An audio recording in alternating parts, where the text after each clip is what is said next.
Fruits, nuts, and seeds. Chapatti, thank you for teaching us to be healthy. The energy that I feel with these meals. Chapatti, that was really yummy. Like a kid with new toys. Health is my greatest joy. Come and see, come and be with our host Chapatti.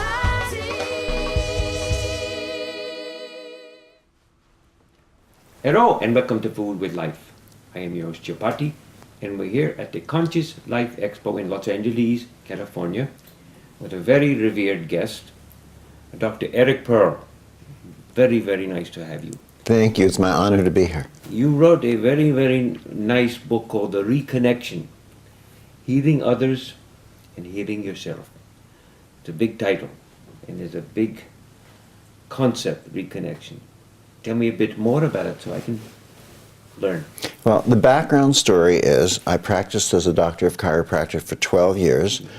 When one night a few strange things happened. I was awakened by a very bright light. I opened my eyes to see what it was. It wasn't anything seemingly mystical or metaphysical. It was just the lamp next to my bed turned itself on. I had that lamp for 10 years. Automatic? It just went on? It hadn't turned itself on before after 10 years, but just woke me up, came on.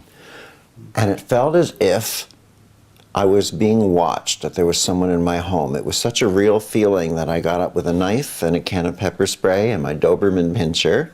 I went hunting through the house. I couldn't find anyone. I thought it had to be my imagination. I went back to sleep. But on that Monday, I went into my office. 7 of my patients, independently of one another, insisted that they were feeling people in the rooms with us, that they felt hands touching their body, 3, 4, 5, 6 hands. When I held my hands near them, I would see tiny little muscles in their forehead move. It would pull at their eyes would dart back and forth. Fingers would move, arms and legs would jerk.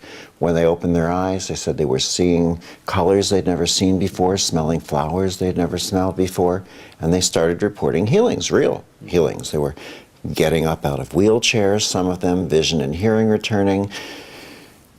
Some patients were coming in days later showing laboratory results where their cancer tumors had vanished. Parents of some of my younger patients were calling me and telling me that their children with cerebral palsy or epilepsy were able to walk and run and play and speak normally, didn't need medications, weren't having seizures.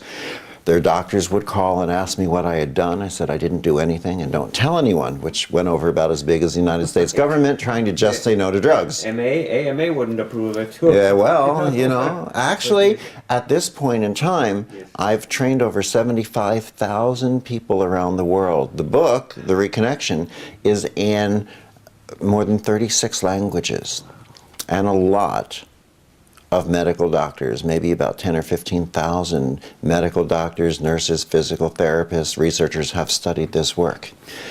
So soon my patients started calling and asking me to teach this, and I said, teach it, you have to be crazy. I'm waving my hands in the air looking like an idiot.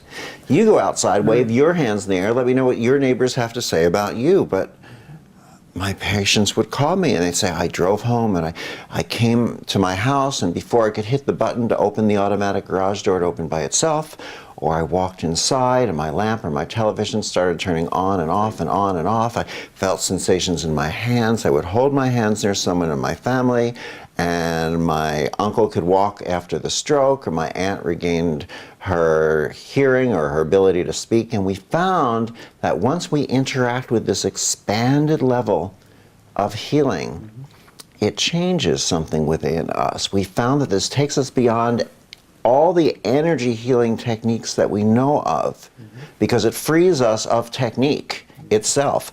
And when we free ourselves of technique, we expand into a spectrum that includes light and information that many of the researchers feel they have not seen here before. It seems to bring about healings that are often fairly instantaneous and tend to last for a person's lifetime. And it has to do with the concept of, among other things, light. Now, we speak of light as a spiritual concept. But we know now today from the work of Dr. Fritz Popp in Germany and others that science has proven the DNA in each of our cells emits specific levels of light, that when our health is diminishing, that light is dimming. When our health is coming back up, that light vibration is coming back up. Light plays many roles. Without the light from the sun, the earth wouldn't live, and we wouldn't live on the earth. Without the light in our DNA, our bodies wouldn't communicate. Without the light within us, there would be no consciousness, because light is consciousness. And even when we leave the physical body, people who have died and come back to talk about it share the story of returning to a light that is our home, that we all come from, and that we all return to. Wow. We're going to take a break, but I'm fascinated about this light and want to learn more for our wonderful viewers. I'd like to learn more. I am your host, Chapatti. This is Food with Life. Stay with us. We'll be back soon with our wonderful Dr. Eric Pearl. Or food with light. Very good idea.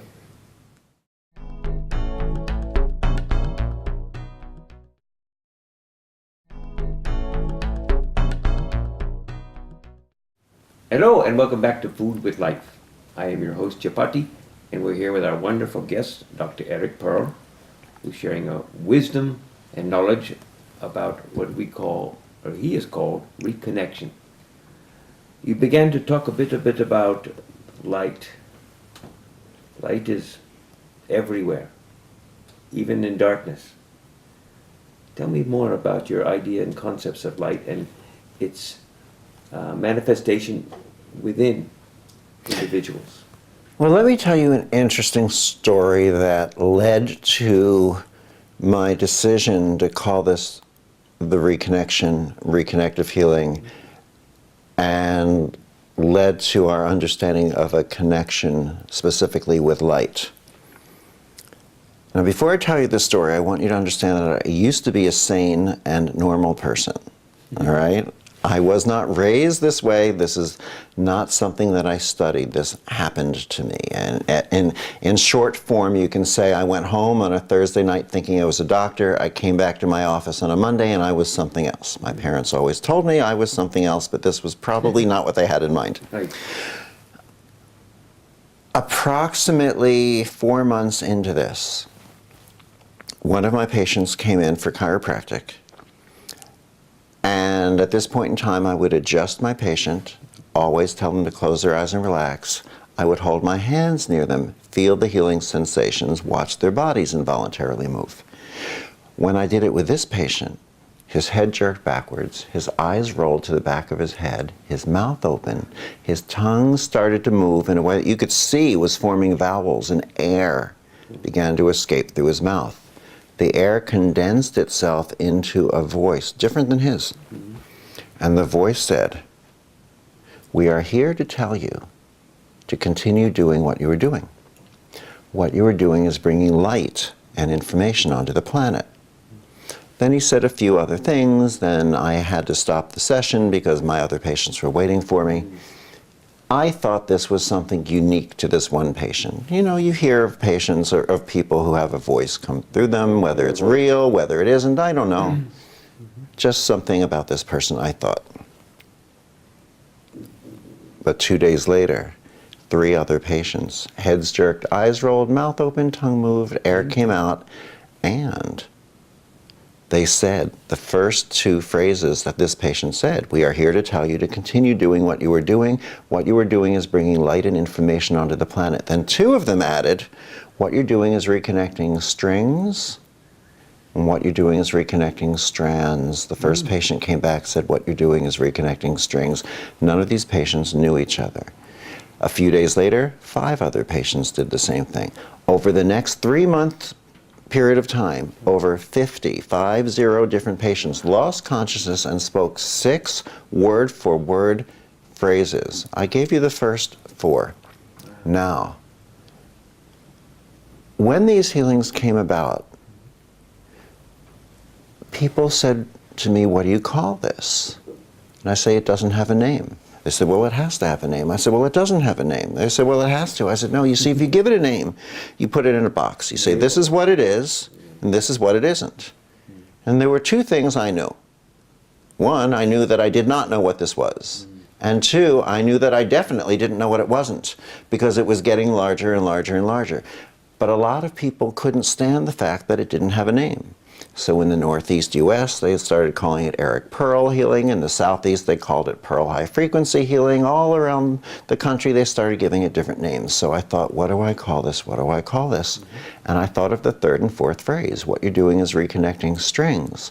What you're doing is reconnecting strands. So temporarily, I thought I'd call it reconnective healing. And as soon as I did, word got on. Now, what are strings and what are strands? That was my question. What is strings and what are strands? I thought strings and strands were the same thing. I thought, for reasons we don't have time to go into in this interview, but it is in the book, I knew that strands meant DNA. I thought, you know, like you pull out a hair, it's stringy, it's strandy, it meant the same thing, DNA. It was years later I heard about string theory, simultaneous planes of existence. We're here right now doing this. Something else is going on in this very same space on a different dimension. 500 years in the past, 5,000 years in the future. We don't see them, they don't see us. Or maybe they do. Because who was it who reached through the illusion of the fabric of time and space to turn over 50 different human beings into living broadcast systems to say these same phrases? Now, the DNA emits light. The DNA communicates with our brains. How do our brains work? They don't work the way we were taught. Think of a computer. You have a metal box. It does nothing until you put a software program into it. Then you get information from the computer and information from the internet field. Upgrade the software, better access to the information in the computer and better access to that internet field. Our brains don't just access information from within. They transduce, they transform from this field that today science calls 0-point field, a field of information that we all are in touch with. What happens? Can you hold that thought? Oh, I want to could. get into that. I could. I want to get into Okay, go ahead.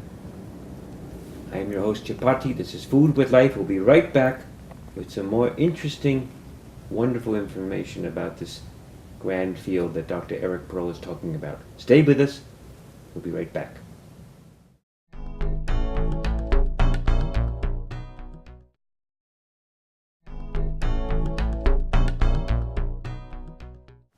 Hello and welcome back to Food with Life. I am your host Chapatti, and we're here with our wonderful Dr. Eric Pearl, who's sharing some wonderful knowledge and information about this wonderful field of reconnection.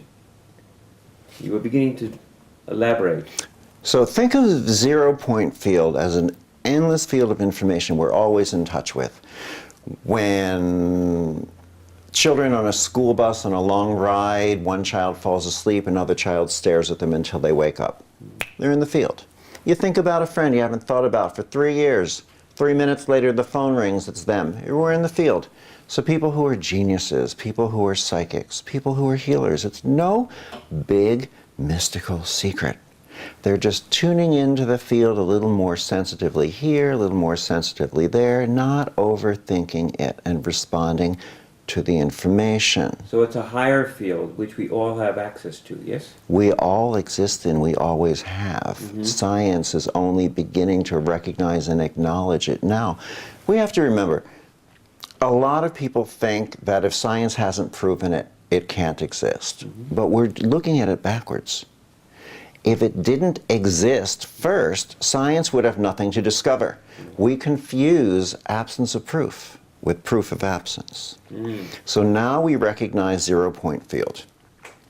We realize that our brains transduce this information down into conscious, bite-sized portions that we can recognize. I have a question. Is this 0-point field the same as universal consciousness? I believe yes. It's a different name. Absolutely. And there's a book out by Lynn McTaggart, a wonderful author. She's interviewed many quantum physicists around the world, condense their information into relatively easy to understand everyday language to explain a lot of this. And her book is called The Field, and it's excellent.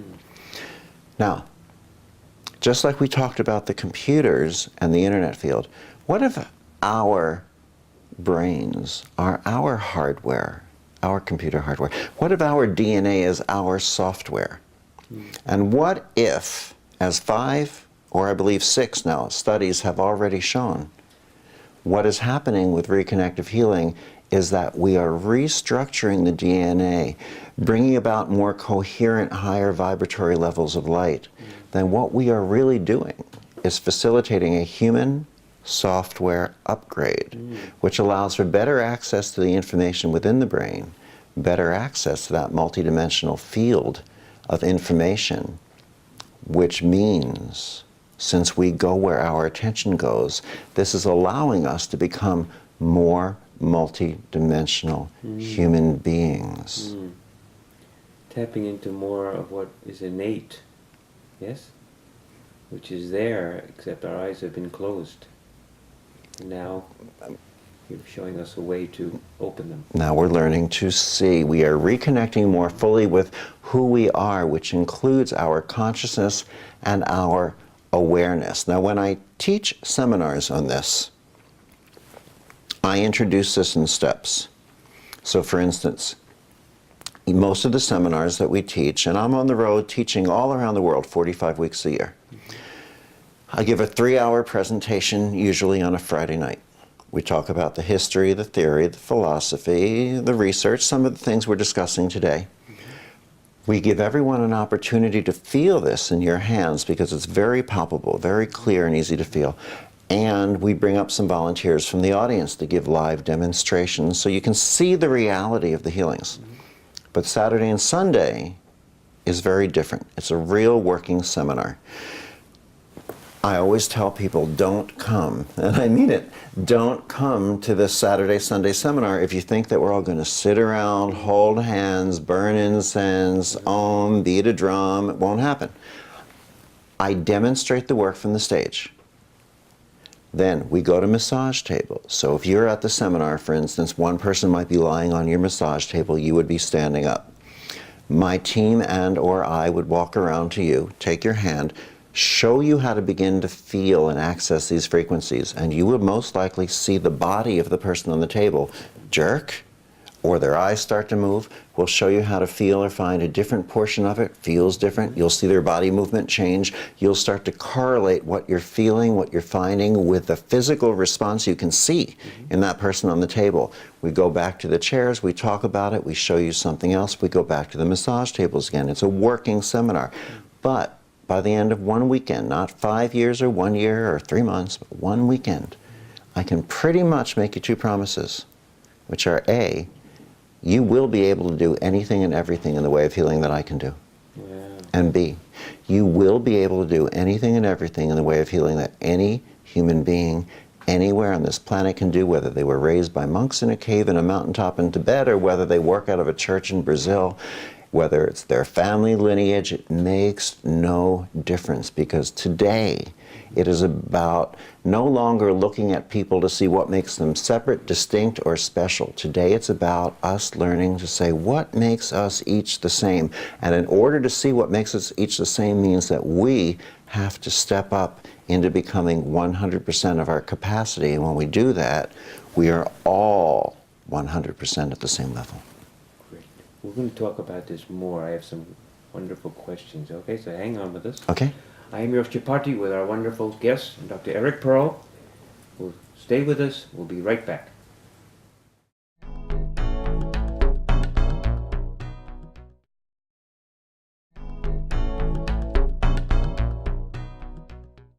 Hello and welcome back to Food with Life. I am your host Chapatti, and we're here with our wonderful guest, Dr. Eric Pearl.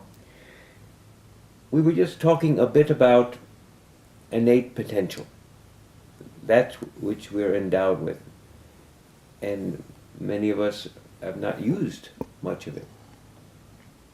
Tell me a bit about it. Well, it's an endless potential, so we are all using it, but we're learning to access and utilize more and more. I look at this as the concept of, well, think of the sun. The sun itself as the big picture, and then the individual rays of the sun, which are hitting the earth, but always changing, bouncing back, coming in different form. And yet holographically, within each ray is the entirety of the sun. And yet, from another perspective, the ray is a part of the sun. The ray is an expression of the sun here on earth. Each of us, I believe, are an expression of God, or love, or the intelligence of the universe here on earth. So there's a universal intelligence, and within each of us is our innate intelligence, which is the physical and spiritual expression of that innate intelligence. So on one hand, you can say with ego, I am God. Yet on the other hand, without ego, we can understand that we are each God because we are an expression of God holographically. Yeah, the ego seems to always get in the way, always blocks that universal experience of the light. Well, I don't think that ego is a mistake. Not block, but obscure. Yes, because it can't be blocked. And ego is not a mistake. I don't believe that God was working over the creation of humankind, dropped something in and went, oops, now I'll never get that out. Ego is not something we should starve to death. I believe that ego is something to teach us balance, that without ego we might not strive to be better, we might not be making our presence known here, and I do believe we're here to make our presence known, among other things. But when ego leads becomes the problem. When we allow ego to be the teacher of balance, it becomes a wonderful gift. Yeah, when it takes over. That's the problem, yeah. I think the key is having a sense of the ego and not allowing it to be the boss. To access this new level of healing, we have to overcome ego. We have to overcome the ego that says, yes, it's all here and I can do it now. We have to overcome the ego and learn to observe without judgment and learn to recognize that we're being offered the gift of accessing this new level of healing. But the requirement is that we overcome ego sufficiently to say, and I am here to learn it from another person. This gift is being taught and shared. And when we try to sit in a corner and meditate it in, it's like trying to meditate in the ocean. A, the ocean isn't coming, or B, if it does, you better run, it's a tsunami. You actually have to take your spiritual little butt, stick it into a bathing suit, and walk across the beach and into the ocean. And then, and only then, you can become equally wet with ocean water. This new level of healing, part of the gift, the requirement, is that we share in the learning with another human being.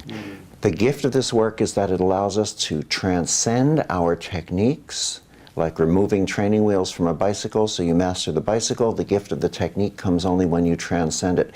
The challenge to the ego is whether or not we're willing to transcend the technique. The gift is that this allows us to completely demystify the healing process so it can become clear and transparent for everyone, and the challenge to the ego is whether or not we're willing to allow the healing process to be demystified. So, what is the view then that reconnection, your concept, would have on meditation, where people do go within? You know, meditation is a path that allows you to get to many places on your journey. When you access the reconnective healing frequencies, what a lot of the studies have shown is that it changes the brain focus and readings and the measurable light and sound that emits from the hand and the body to a level beyond that they've been able to see in masters of meditation. It seems to bring you into that state fairly instantaneously. So it's a wonderful state, and there are different paths and different doors. You could walk through the path of meditation, and today we're offered a more instantaneous path to access it in a more expanded form. Thank you again. Our pleasure to have you. My pleasure. I am your host, Chapatti. This is Food with Life. We very much want to thank you for watching. Be well, be happy, reconnect, heal others, and heal thyself. We'll see you very soon. Bye-bye. Veggies, fruits, nuts, and seeds. Chapatti, thank you for teaching us to be healthy.